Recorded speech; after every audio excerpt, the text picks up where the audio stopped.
தினசரி செய்திகள் எல்லாம் திகில் செய்திகளா, புயல் செய்திகளா, பதட்டம், பரபரப்பு, வம்பு தும்பு செய்திகளா வரிசையா வந்துகிட்டே இருந்தாலும் நட்ட நடுவுல நடுநிலையோட அத்தனை செய்திகளையும் கண்டுகளிக்க கலகலப்பா பார்த்து ரசிக்க நக்கல் நயாண்டியோட நம்ம பேப்பர் தோசை வந்திருக்கு பாருங்க.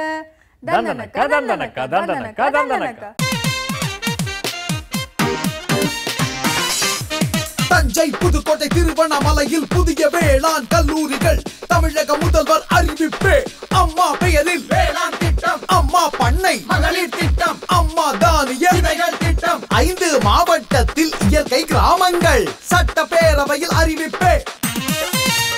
துவண்டு போன உடன்பிறப்பை உற்சாகப்படுத்த தோல்வி கண்ட கட்சியை தூக்கி நிறுத்த மாவட்டம் தோறும் தொண்டர்கள் சந்திப்பு. மு.க. ஸ்டாலின் புதிய திட்டம் காஞ்சியில் துவக்கம்.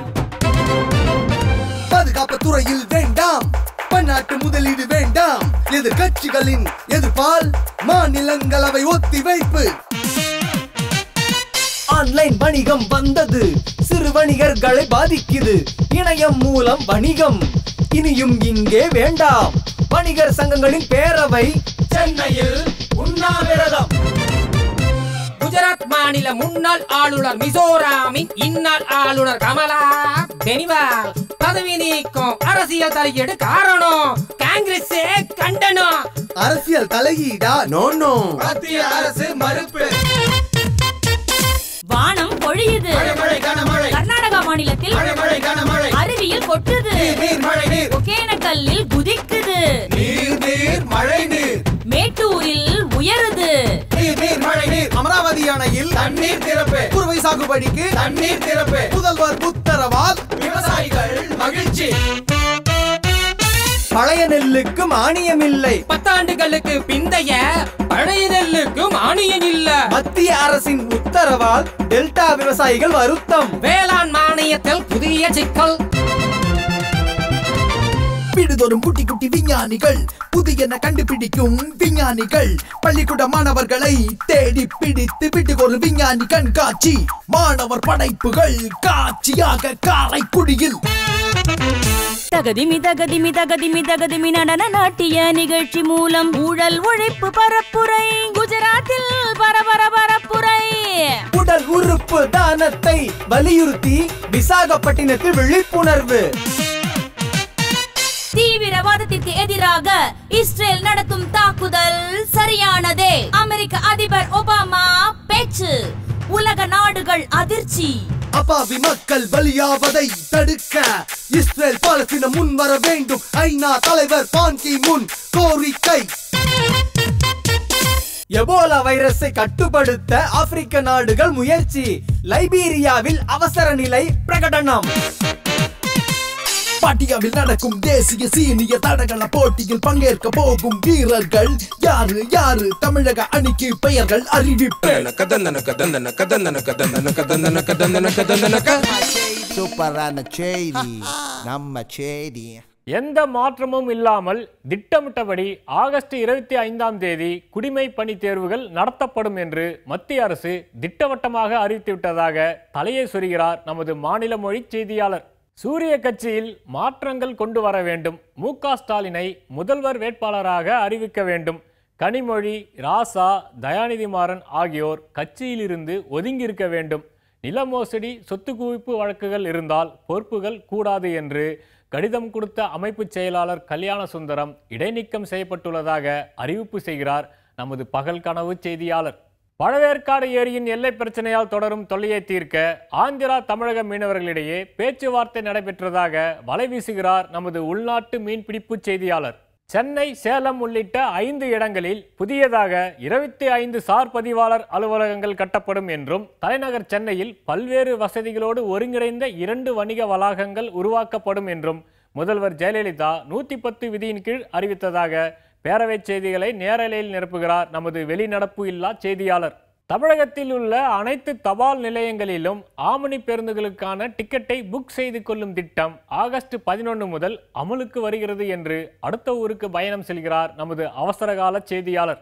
தமிழ்நாட்டில் உள்ள சிபிஎஸ்இ பள்ளிகளின் இளந்தளிர் தமிழ் ஏடு புத்தகத்தில் சாதிகளை குறிப்பிட்டு இடம்பெற்றுள்ள வாசகங்களை நீக்க கோரி தந்தை பெரியார் திராவிடர் கழகம் போராட்ட அறிவிப்பை வெளியிட்டுள்ளதாக அடுத்த பரபரப்புக்கு அச்சாரம் போடுகிறார் நமது ஒன்றும் தெரியாத செய்தியாளர் என்று கூறிக்கொண்டு நாங்களும் அடுத்த செய்திக்கு தாவுகிறோம்.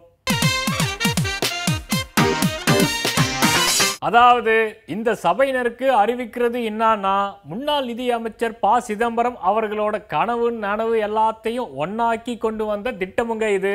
இப்படி ஒரு அமைச்சர் மத்தியில உட்கார்ந்துக்கிட்டு பாராளுமன்றத்துல பதில் சொல்ல எப்படியாச்சும் அந்நிய முதலீடு வந்தே தீரும்னு காப்பீட்டு திட்டம் தயாரா இருக்கு. வாங்க பாப்போம். வெள்ளையனே வெளியேறுன்னு போராடினது அந்த காலம். ஆனா வெளியில இருக்கிற எல்லா வெள்ளையனையும் எங்க நாட்டுல பிசினஸ் பண்ண வாங்கன்னு கூச்சப்படாம கூவி கூவி அழைக்கிறது இந்த காலம். வெள்ளையனுக்கு எதிராக போராடி விடுதலை பெற்றது வரலாறு. எல்லா துறையிலையும் அந்நிய முதலீட்டை கொண்டு வர்றது தகராறு. வெளியுறவு கொள்கையிலும் சரி, பொருளாதார கொள்கையிலும் சரி, காங்கிரசுக்கும் பாஜகவுக்கும் கடுகளவு வித்தியாசமும் கிடையாது. அதை இப்போ நிரூபிக்கிற மாதிரி மோடி அரசு காப்பீட்டு துறையில அந்நிய முதலீட்டை அனுமதிச்சதும் இல்லாம அதோட சதவிகிதத்தையும் சரமாரியா ஏத்தி இருக்கு. முதலா வாஜ்பாய் பிரதமரான பாஜக ஆட்சியில தான் இன்சூரன்ஸ் துறையில அந்நிய முதலீட்டை அனுமதிச்சு 26% சொன்னாங்க. அதுக்கப்புறமா வந்த காங்கிரசும் அதே பாதையில தான் அந்நிய முதலீட்டுக்கு கதவை அகலமா திறந்துச்சு. பாஜக கோடு போட்டாலும் ரோடு போட்டது என்னமோ காங்கிரஸ் தானே. அவங்க ஆட்சி காலத்துல தானே காட் ஒப்பந்தத்துல கையெழுத்து போட்டு உலகமயமாக்கலை உற்சாகமா வரவேற்று வெளிநாட்டு கம்பெனிகளுக்கு விசில் போட்டு வெல்கம் சொன்னாங்க. ஆனா அப்போ எதிர்கட்சியா இருந்த பாஜக காப்பீட்டு துறையில் அந்நிய முதலீடு, சில்லறை வர்த்தகத்துல அந்நிய முதலீடு எல்லாத்துக்கும் சிலிர்த்துக்கிட்டு எதிர்ப்பு தெரிவிச்சாங்க. நாளொரு அமளி பொழுதொரு கூச்சல்னு நாடாளுமன்றத்தையே முடக்கினாங்க. இப்ப அப்படியே நிலைமை தலைகீழாயிருக்கு. இப்போ பந்து காங்கிரஸ் கையில. ஏற்கனவே ரயில்வே பட்ஜெட்லயே அந்நிய முதலீட்டை ஆரவாரமா வரவேற்ற மோடி அரசு அடுத்த கட்டமா இன்சூரன்ஸ் துறையிலும் அந்நிய முதலீட்டை கொண்டு வந்திருக்காங்க. கொள்கை அளவுல காங்கிரஸ் இதை ஒத்துக்கிட்டாலும் கூச்சல் போட்டு எதிர்ப்பு தெரிவிச்சவங்க அதுல பல திருத்தங்கள் கொண்டு வரணும்னு சொன்னாங்க. தேசியவாத காங்கிரஸ், பிஜு ஜனதா தளம் இந்த 2 கட்சிகள் மட்டும்தான் இப்ப இருக்கிற நிலைமையில மசோதாவை ஏத்துக்கிட்டாங்க. மத்தபடி காங்கிரஸ், கம்யூனிஸ்ட் கட்சிகள், திமுக, அதிமுக, திரிணாமுல் காங்கிரஸ்னு எல்லா கட்சியும் ஏகத்துக்கு எதிர்ப்பு தெரிவிச்சிருக்காங்க. இந்த மசோதாவை பாராளுமன்ற தேர்வுக்குழுவுக்கு அனுப்பணும்னு சொல்லுது காங்கிரஸ். எதுக்கு இந்த தனியார் மயம்னு கேட்டா, எல்ஐசியோட சர்வீஸ் சரியில்லை, கிராமங்கள் வரைக்கும் அதுக்கு கிளைகள் இல்லை, சந்தையில போட்டி இருந்தா தான் தரம் இருக்கும்னு ஏராளமான காரணங்களை தாராளமா அடுக்குறாங்க. ஆனா இதெல்லாம் சரி செய்யறதுக்கு அரசாங்கத்துக்கு அதிகாரம் இருக்குங்கிறதை வசதியா மறந்துடுறாங்க. இல்ல மறைச்சிடுறாங்க. இப்படிதாங்க அமெரிக்காவில் தனியார் காப்பீட்டு நிறுவனமே திவாலாச்சு. ஒபாமா அரசாங்க காசை எடுத்துதான் அதை சரி பண்ணாரு. இங்கேயும் வெளிநாட்டு இன்சூரன்ஸ் கம்பெனிகள் வந்து சீட்டு கம்பெனி மாதிரி காசை சுருட்டிக்கிட்டு போனா யார் பொறுப்பு? மும்பை தீவிரவாதிகளுக்கு எதிராக போராடி உயிர் தியாகம் செஞ்ச ஹேமந்த் கர்கரே இறந்ததும் அவர் பாலிசி போட்டிருந்த எல்ஐசி நிறுவனம் வீட்டுக்கே போய் காசு கொடுத்துச்சாம். ஆனா அதே கர்கரே பாலிசி எடுத்திருந்த இன்னொரு தனியார் காப்பீட்டு நிறுவனம் தீவிரவாத தாக்குதல்களால் செத்து போனா பணம் தர்றது எங்க பாலிசிலேயே கிடையாதுன்னு மறுத்துட்டாங்களாம். இப்படி பல பிரச்சனைகள் இருக்கு. நாங்க இந்த பிரச்சனையில இரட்டை வேடம் போடலைன்னு சொல்லியிருக்காரு ராகுல் காந்தி. உண்மை என்னன்னா, ஆட்சிக்கு வர்றப்போ அந்நிய முதலீட்டை கொண்டு வரது, எதிர்கட்சியா இருக்கிறப்போ ஏகத்துக்கும் குதிச்சு எதிர்க்கிறதுன்னு காவி கட்சி கை கட்சி 2மே இரட்டை வேடம் தான் போடுது. போன ஆட்சியில அந்த ஊழல் இந்த ஊழல்னு ஆளுங்கட்சிக்காரங்க அடுத்தடுத்து அம்புகளை ஏவ தடுத்தாடுனா பத்தாதுன்னு மத கலவரம், இனக்கலவரம், விலைவாசி உயர்வுன்னு எதிர்த்தாக்குதலை தொடுக்க ஆரம்பிச்சுட்டாங்க கை கட்சி. மத்தியில முட்டி மோதுற கதை அப்படின்னா, மாநிலத்துல எதிர்கட்சி எல்லா கட்சியும் சட்டசபைக்கு வெளியே சண்டைக்கு நிக்கிறாங்க. அப்புறம் அரசியல் வட்டாரத்துல காரசாரத்துக்கு பஞ்சமா வந்துரும், அள்ளி விடுறாங்க பாருங்க.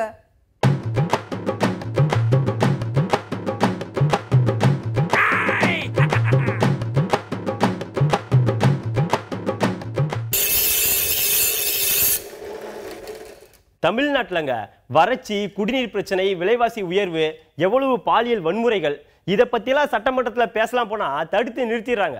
சரி, சட்டமன்றத்தில் தான் பேச முடியலன்னு சொல்லி இப்போ சட்டமன்ற வளாகத்தில் வந்து பேசிகிட்டு இருக்கோம். இதுக்கு கூட அவங்க கேஸ் போட்டாலும் போடுவாங்க. ஆனால் என்ன, கேஸ் போட்டால் அதை பார்த்து பயந்து ஓடுறால் நாங்கள் கிடையாதுங்க. என்ன, சட்டமன்றத்து வளாகத்தில் பேசினா அதுக்கு கேஸ் போட்டால் நீதிமன்றம் அதை எடுத்துக்காது, கேஸ் போடவும் முடியாது. அதை மீறி அவங்களோட பதவியெல்லாம் யூஸ் பண்ணி அவங்க கேஸ் போட்டா கூட அதை நாங்கள் சந்திக்க தயாரா இருக்குங்க. இந்த ஜெயலலிதா அவங்க மாதிரி 100 வாய்தா 200 வாய்தாலாம் நாங்கள் வாங்க மாட்டோங்க. ஆமா அண்ணாச்சி, ஏன் வாய்தா வாங்க மாட்டோம் அப்படின்னு சொன்னது நான் இல்லைங்க. திமுக பொருளாளர் மு.க. ஸ்டாலின் இருக்காங்களா, ஏன் அவங்க தான். இதுவரைக்கும் பாராளுமன்ற வரலாற்றிலேயே எதிர்க்கட்சி தலைவர் இல்லாமல் இருந்ததே இல்லைங்க. ஆமாம், இப்போ ஒரு நாட்டுக்கு ஒரு பிரதமர் எந்த அளவுக்கு முக்கியமோ அதே அளவு முக்கியம் எதிர்க்கட்சி தலைவர் பதவி வேணுங்க. அப்போத்தானே நாட்டோட ஜனநாயக மாண்பு காக்கப்படும். இப்போ எந்த கட்சிக்குமே 10% வாக்கு கிடைக்கலன்னு வச்சுக்கங்களேன், இப்போ சபாநாயகரை ஒரு ஆளை தேர்ந்தெடுக்கலாம். இப்போ மாண்புமிகு சபாநாயகர் எதிர்க்கட்சி வரிசையில் இருக்கிற யாரோ ஒருத்தருக்கு எதிர்க்கட்சி தலைவர் பதவி கொடுக்கலாங்க. அவருக்கு அந்த உரிமை இருக்குது. ஏன்னா எதிர்க்கட்சிங்க ரொம்ப முக்கியம் இல்லைங்க. சொல்லுங்க பார்க்கலாம். இப்படி நாட்டுக்கு எதிர்க்கட்சி வேணும் அப்படின்னு சொன்னது நான் இல்லைங்க, முன்னாள் சபாநாயகர் சோம்நாத் சட்டர்ஜி. ஐஸ் பாலைஸ் கப்பைஸ் குச்சாய்ஸ். தமிழ் மொழியை பற்றி நான் நாடாளுமன்றத்தில் பேசினது என் வாழ்க்கையோட மிகச்சிறந்த பலனாக கருதுறேங்க. காரணம், நான் தமிழையும் தமிழோட படைப்புகளையும் அந்த அளவுக்கு காதலிக்கிறேங்க. அது மட்டுமா, தமிழுக்காக நான் குரல் கொடுத்தது என் வாழ்க்கையிலே நான் பண்ண மிகப்பெரிய விஷயங்க. காரணம், தமிழ் என்னை பார்த்து யாருமே தமிழை நீ கற்றுக்காதரா, தமிழை நீ படிக்காதரா அப்படின்னு தடை போட்டதே கிடையாதுங்க. அதனால தான் நான் தமிழை நான் இவ்வளோ ரசிக்கிறேன். அது மட்டுமா, வடமாநில மக்களும் தமிழை கற்றுக்கிட்டு யான் பெற்ற இன்பம் பெருகை வயகம்னு அவங்களும் கருதுனாங்க. ஐஸ் பாலைஸ் கப்பைஸ் குச்சைஸ்.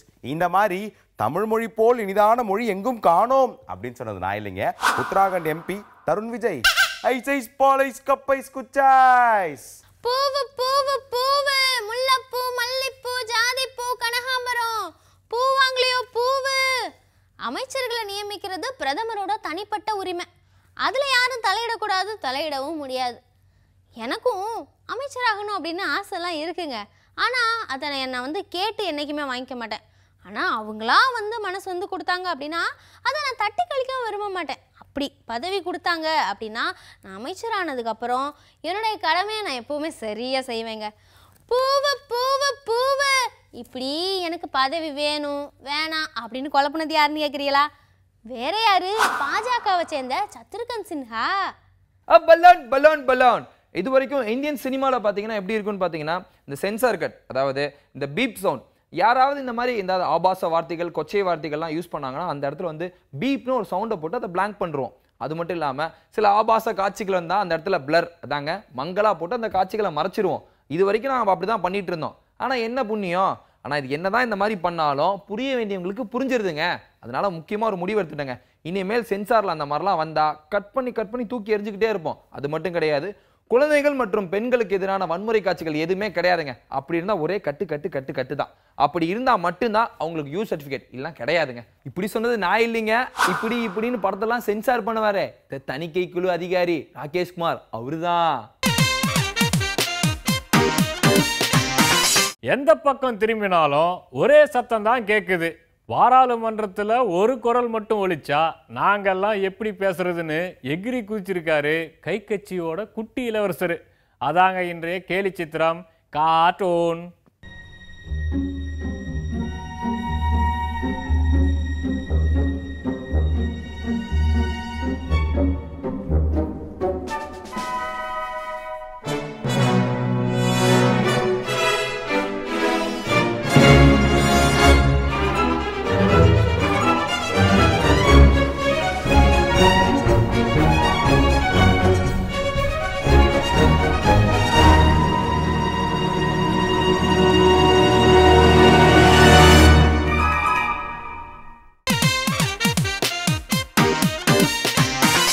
பரமசிவா வணக்கம்ப்பா. வணக்கம் பண்ண. உண்மையிலேயே நேற்று ஒரு புக்கு பார்த்தனப்பா, அதில் அந்த கத்திரிக்காய் விளைச்சலை பற்றி போட்டிருந்தாங்க. போட்டா கூட போட்டிருந்தாங்கப்பா. அப்படியே பார்த்தா ஒவ்வொரு கத்திரிக்காயுமே அப்படியே ஜெராக்ஸ் எடுத்து வச்ச மாதிரி ஒரே மாதிரி இருக்குது. பெரிய பெரிய கத்திரிக்காயா இருக்குதுப்பா. அடே அப்பா, அது எங்கேன்னு பார்த்து நம்ம தோட்டலையும் போட்டோம்ப்பா. அதுங்களா? ஆமா. நீங்க வேற அதுல ஏகப்பட்ட பிரச்சனை இருக்குங்க பண்ண. அதுல என்ன பிரச்சனை உனக்கு? அதாவது மரபணு மாற்றப்பட்ட கத்திரிக்காய்பாங்க. பாக்குறதுக்கு ரொம்ப நல்லா தான் இருக்கும். சரி சரிங்களா, நல்லா பெருசா இருக்கும். அது எந்த பூச்சி ஓட்டும் வராது. சரி, நீங்க தக்காளியே கூட பாருங்க, நம்ம கொண்டு வந்திருக்காங்களே. ஃபர்ஸ்ட்லாம் பாத்தீங்கன்னா தக்காளி இந்த நம்ம நாட்டகத்துல அங்க பச்சை கலரா இருக்கும். ஆமா. ஆனா இப்போ வர தக்காளி பச்சை கலர் இருக்காது, ஒரே மர சகப்பா நல்லா அழகா இருக்கும். ஆமா. ஆனா இதுல சத்து கிடையாதுங்க பண்ண. சத்து எதுக்குப்பா வேணும், நம்மளுக்கு விளைச்சல் தானே முக்கியம். என்னங்க பண்ண இப்படி சொல்லி போட்டீங்க? அது மட்டும் இல்லாம அதுல எவ்வளவு பிரச்சனைகள் இருக்குங்க. அந்த கத்திரிக்காய் வந்து ஆராய்ச்சி பண்ணி பார்த்திருக்காங்க. சரி. கத்திரிக்காய் ஒரு பருத்தியை கண்டுபிடிச்சாங்க பண்ண. அந்த பருத்தியை வந்து அந்த இலையை வந்து மாடுகள் சாப்பிட்டுச்சுங்களா, அந்த மாடுகளை செத்து போச்சுங்க பண்ண. அது மட்டும் நிறைய காய்கறிகள் அந்த மாதிரி கண்டுபிடிச்சு அதை வந்து சில உயிர்களுக்கு கொடுத்து பார்த்திருக்காங்க. இந்த எலிகள் மாதிரி உயிரினங்கள் இருக்கு பாருங்க, அந்த விலங்குகளுக்கு பரிசோதனை பண்ணி பார்த்தப்ப அதுங்க புற்றுநோய் வர அளவுக்கு போயிடுச்சுங்க. அப்ப அது எவ்வளவு கெடுதல் நமக்கு. கண்டிப்பா பரமசிவம், நீ சொல்றதும் வாஸ்தவம் தான். ஒரு விஞ்ஞான கண்டுபிடிப்பு முதல்ல வரும்போது சில சம்பவங்கள் நடக்கிறது வாஸ்தவம் தான். இருந்தாலும் இந்தியா மாதிரி நிறைய மக்கள் தொகை கொண்ட நாட்டுல விவசாய பொருட்கள் நிறைய தேவைப்படுதல்லப்பா. அதுக்காக நீங்க அப்படி வரலாங்கிறீங்களா? அதனால கொஞ்சம் நிறைய உற்பத்தி பண்ற மாதிரி கண்டுபிடிச்சா நல்லதானு சொல்ல வந்தேன். பண்ண இது நல்ல விஷயம், இதை வந்து தப்பு சொல்லக்கூடாது. சரி சரிங்களா? ஆனா இது இப்படியே என்ன ஆகுது தெரியுங்களா, நீங்க பின்னாடி விதைக்கு போய் அவங்க கிட்ட தான் நீங்க நிக்கணும். ஓ ஏன் அதுலதான் விதை இருக்குதே, ஆனா அந்த விதையில மால்ட்டி விதைங்க பண்ண. ஓ அந்த விதையை மறுபடியும் போட்டா வராதா? வராதுங்க. ஓ நீங்க ஒரு தடவை அவங்க கிட்ட விதை வாங்கி விதைச்சீங்கன்னா திரும்ப ஒவ்வொரு முறையும் நீங்க அவங்க கிட்ட விதை வாங்கி ஆகணும். சரி வாங்கிட்டா போச்சு, இப்ப அதுல என்ன பிரச்சனை? ஏங்க முதல் தடவை நீங்க வாங்க போய் 10 ரூபாய்க்கு கொடுக்குறான். சரி அதுக்கு அடுத்து ஒரு 5 வருஷம் கழிச்சு நீங்க 10,000 ரூபாய்க்கு கொடுத்தாதான் வாங்குவேன், 1 லட்சம் ரூபாய்க்கு தான் விற்பேன்னு சொன்னா நீங்க அந்த விலை கொடுத்து வாங்க முடியுமா? இது கொஞ்சம் யோசிக்க வேண்டியதுதான் பாருங்க. விதைக்காக ஒரு விவசாயி வந்து ஒருத்தன் அடிமையாகலாமா? கண்டிப்பா அது முடியாதப்பா. அது எவ்வளவு பெரிய தப்பு. அது உண்மைதான். அந்த காலத்துல எல்லாம் விதை நெல்லுன்னா தனியா வச்சிருப்போம் நம்ம. ஆமா எந்த பயிர் போட்டாலுமோ அது விதை நெல்லை வந்து விற்கக்கூடாது, விவசாயி விற்கக்கூடாதுன்னு ஒரு இதே இருக்குது, ஒரு பாரம்பரியமே இருக்குது. அதனால எல்லாமே நம்ம விதையை வச்சிருப்போம், நம்மளே தான் போடுவோம். எவ்வளவு கஷ்டம் இருந்தாலும் விதை நெல்லை சமைக்க மாட்டாங்க. ஆமா அதுதான் அப்படித்தான் இருந்துச்சு பரமசிவா. ஆனா இன்னைக்கு விவசாயம் பண்றது வந்து ரொம்ப சிரமமா போச்சே. அந்த விவசாயி போய் நம்ம சொல்றோம், ஆனா விவசாயம் பண்றவங்களுக்கு தான் அந்த கஷ்டம் என்னங்கிறது தெரியுது. எதை போட்டாலும் வரமாட்டேங்குது, மழை இல்லை, அதனால ஏதோ ஒரு வகையில் விளைச்சலை கொண்டு வந்துடணும் அப்படிங்கிறத இது மாதிரி ஏதாவது வராதா, போட்டால் உடனே எல்லாமே முளைச்சிடாதா, எல்லா கடனும் தீர்ந்துராதா, அதிகமாக உற்பத்தி வந்துடாதாங்கிற ஒரு ஆசை தான், வேற என்ன பண்ண. நம்ம இதுல இயற்கை வேளாண்மை நம்மாழ்வார் ஐயா இருந்தாங்க. ஆமா ஆமா நிறைய சொல்லியிருக்காங்க பண்ண. அவங்க இதுல அவங்களுடைய பேச்சுக்கெல்லாம் கேட்டா அவ்வளவு அற்புதமா இருக்கும். ஒரு விவசாயிக்கு இந்த மாதிரி தனிப்பட்ட முறையில எதுவுமே தேவையில்லைங்க. சரிங்களா? அவனோட இதுல அப்படி உற்பத்தி பண்ணிக்கலாம். இப்ப மாடு வளர்க்கணுங்க பண்ண, அந்த மாட்டுல இருந்தே அவங்களுக்கு உரம் கிடைச்சிரும். நீங்க தனியா போய் உரம் வாங்கணுமா? அது வேண்டியதில்லை. விதை நெல்லு உங்ககிட்டயே இருக்கு, உழுகிறதுக்கு அதே மாடு இருக்கு, ஏறு இருக்கு. கண்டிப்பா இப்படி எல்லாமே உங்ககிட்டே கிடைச்சிரும். அருமையா ஒரு பழமொழி சொல்லுவாரு, அடி காட்டுக்கு நடு மாட்டுக்கு நுனி வீட்டுக்கும் பாரு. இன்னைக்கு நம்ம ஆளுங்க எப்படி லாஸ் ஆகுறாங்க, விதைய காசு கொடுத்து வாங்குறாங்க, அதுக்கு உரம் வாங்குறேன்னு யூரியா கீரேன்னு அதையும் காசு கொடுத்து வாங்குறாங்க. அப்புறம் டிராக்டர் போட்டு ஓட்டுனேன்னு ஓட்டி அதுக்கு டீசல் போட்டேன் அதாச்சு இதாச்சுங்கிறாங்க. அதை தாண்டி இவங்க வாங்குற பயிரெல்லாம் பாத்தீங்கன்னா இந்த வறட்சியை தாங்குறது இல்லையே. கண்டிப்பா இன்னைக்கு மரபணு மாத்துங்க, அதை பண்றாங்க இதை பண்றாங்க, தண்ணி இல்லாம வறட்சியை தாங்கி விளையுமா? அது வராது. சில பயிர்லாம் நம்ம நாட்டுல இருந்திருக்குங்க பண்ண, அவங்க சொல்லும் போது கேட்டீங்கன்னா ஆச்சரியப்படுவீங்க. தண்ணியே வேண்டியதில்லைங்க. இப்படி வீசிட்டு போனீங்கன்னா, நம்ம காட்டுல விதை இப்படி வீசிட்டு போனீங்கன்னா 6 மாசம் கழிச்சு கதிரவு அட்டு வரலாங்களா அறுக்கிறதுக்கு. அந்த மாதிரி வளைஞ்சிருக்குமா? அந்த மாதிரி விதையெல்லாம் இருந்திருக்குது. ஆமா பாரம்பரிய ரகங்கள் நல்ல நல்ல ரகங்கள்லாம் நம்ம இதுல இருந்திருக்கு. அதையெல்லாம் தொலைச்சிட்டு இன்னைக்கு குட்டா ரகம் நமக்கு அதிகம் ஆசைப்பட்டுதான் இன்னைக்கு விவசாயத்தோட நிலைமை இந்த மாதிரி ஆகி போச்சு. கண்டிப்பா பசுமை புரட்சிங்கிறாங்க, அதுங்கிறாங்க இதுங்கிறாங்க. இனி திரும்ப இந்த மரபணு மாற்றம் எல்லாம் பண்றோம், நாங்க பயங்கரமா கொண்டுருவோம், இப்படி அப்படியே இது பண்றாங்க. ஆனா விவசாயிக்கு நல்லதா இருக்குமான்னு யோசிச்சு பார்த்தா நல்லதா இருக்குமா? அது வாசம் தான் பரமசிவா. ஆனா சில விஷயங்கள் நவீனத்தோட பழசோட நவீனத்தை சேர்த்தும் போது அது நல்ல பெரிய லெவல்ல வெற்றி அடையுதுன்னு சொல்றாங்க. உண்மைதான். அது நல்ல விதத்துல வந்தா நல்லா தான் இருக்கும். கண்டிப்பா. இப்ப நம்ம எவ்வளவு வருஷமா நம்மளுடைய விவசாயம் இருக்கு. ஆமா சில பல அறிஞர்கள்லாம் நம்மளுடைய விவசாயத்தை பார்த்து ஆச்சரியப்பட்டிருக்காங்க. கண்டிப்பா. நம்ம தான் இப்போ உலகத்துக்கு விவசாயத்தை கற்றுக் கொடுத்த நாடல்லப்பா நம்ம நாடு. இப்போ கூட பாரத பிரதமர் விஞ்ஞானிகள் கூட சொல்லியிருக்காரு, இங்கே பாருங்கப்பா நீங்கள் எத்தனையோ விஷயம் கண்டுபிடிங்க, ஆனால் விவசாயத்துக்கு ரொம்ப முக்கியத்துவம் கொடுங்க, நல்லா அதிக அற்புதமான விஷயங்களை கண்டுபிடிச்சி அவங்களுக்கு கொடுங்க, அப்போ தான் அவங்க நல்லபடியாக இருக்கணும். விவசாயி வந்து விவசாயம் நல்லா பண்ணணும், விவசாயம் நல்லா இருக்கணும், அதுக்காக உங்களுக்கு கண்டுபிடிப்பை கொடுங்கன்னு சொல்லியிருக்காரு நம்ம பிரதமர் கூட. புதிய தொழில்நுட்பம் வரட்டும், நல்லபடியா இருக்கட்டும், ஆனா அது இருக்கிற விவசாயிகளை மேலும் அழிச்சிடக்கூடாது. அதுதான் நாங்க சொல்றோம். அதனாலதான் இந்த மரபணு மாற்று பயிருக்கு நம்ம ஊர்ல இருக்க விவசாயிகள் முதற்கொண்டு எல்லாரும் எதிர்ப்பு தெரிவிக்கிறாங்க. நம்ம அரசாங்கமும் உங்களும் எல்லாரும் எதிர்ப்பு தெரிவிக்கிறாங்க. அதுதான் உண்மையில் நல்ல விஷயமா இருந்தா யார் வேண்டாம்னு சொல்ல போறா. நல்ல விதமா விளையணும், அந்த விளையிற பொருள் மக்களுக்கு பாதுகாப்பாகவும் இருக்கணும், அதான முக்கியம். ஒலிம்பிக் போட்டிக்கு தயாராகிற உலக வீரர்கள், ஆசிய போட்டிக்கு தயாராகும் சுத்துப்பட்டு நாட்டு வீரர்கள், அடுத்த படத்துக்கு தயாராகும் கலையுலக பிரபலங்கள், ஏறி இறங்கும் விலைவாசியோட போட்டி போடும் குடிமக்கள், சட்டமன்றத்துக்கு ட்ரையல் பார்க்க உள்ளாட்சி தேர்தலில் மல்லு கட்ட தயாராகும் உள்ளூர் அரசியல்வாதிகள், அத்தனை பேரோட செய்திகளோட நாட்டு நடப்பு வீட்டு நடப்பு எல்லாத்தையும் நாளைக்கு பேப்பர் தோசையில கொண்டு வந்து சேர்க்கிறோம். அது வரைக்கும் நம்ம புது யுகத்துல காத்திருங்க. தந்தனக்க தந்தனக்க தந்தனக்க தந்தனக்க. சூப்பரான செய்தி நம்ம செய்தி